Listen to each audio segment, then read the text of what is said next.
In this video we're covering the installation of the Easy Glide twin door wheels for Insignia's second generation leak-free showers.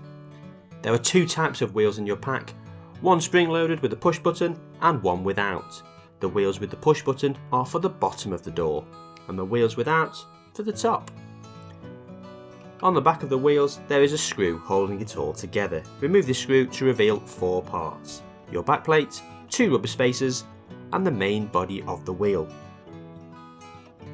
To fit, place the body of the wheel and a rubber spacer on the outside of the door, with the other rubber spacer and the backplate on the inside of the door, then secure all in place with the screw.